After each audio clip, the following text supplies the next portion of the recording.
মৰমৰ ছাত্ৰ-ছাত্ৰীসকল, তোমালোকে নিশ্চয় ভালে আছা। এই বন্ধৰ সময়ছোৱাত তোমালোকে ঘৰতে পঢ়া-শুনা কৰি আছা নহয়নে? আজি মই তোমালোকক তৃতীয় শ্ৰেণীৰ ভাষা বিষয়ৰ এটি পদ্য পঢ়ুৱাবলৈ লৈছোঁ। পদ্যটিৰ নাম হ'ল আগলি বাঁহত বগলীৰ বাহ। তোমালোকে ভিডিঅ'টো চোৱাৰ আগতে নিজৰ পাঠ্যপুথি মেলি ল'বা আৰু মনোযোগেৰে শুনিবা।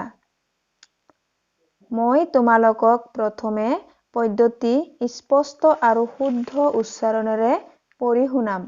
তোমালোকে মনোযোগেৰে শুনি যাবা।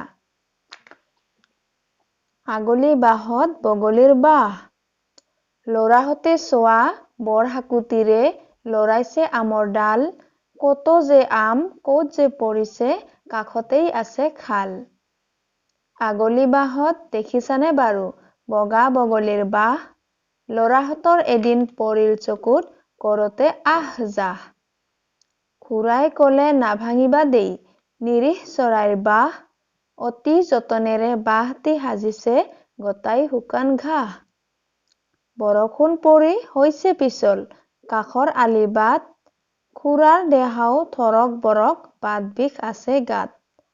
খগেনে খুৰাৰ হাতত ধৰি ক'লে আগবঢ়াই দি, বিষোৱা দেহাৰে হাতলৈ বাৰু নগলেনো হয় কি।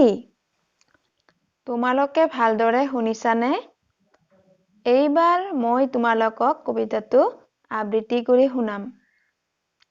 তোমালোকে শুনি যাবা।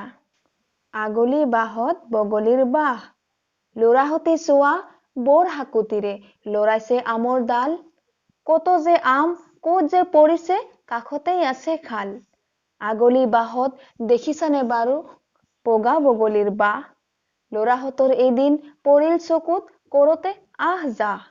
খুৰাই ক'লে নাভাঙিবা দেই নিৰীহ চৰাইৰ বাহ, অতি যতনেৰে বাহটি সাজিছে গোটাই শুকান ঘাঁহ।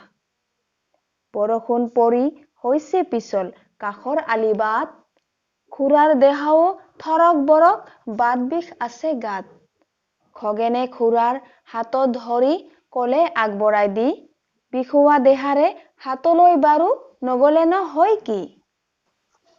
এতিয়া আমি পদ্যটিত থকা ছবিকেইখন চাওঁ আহাচোন।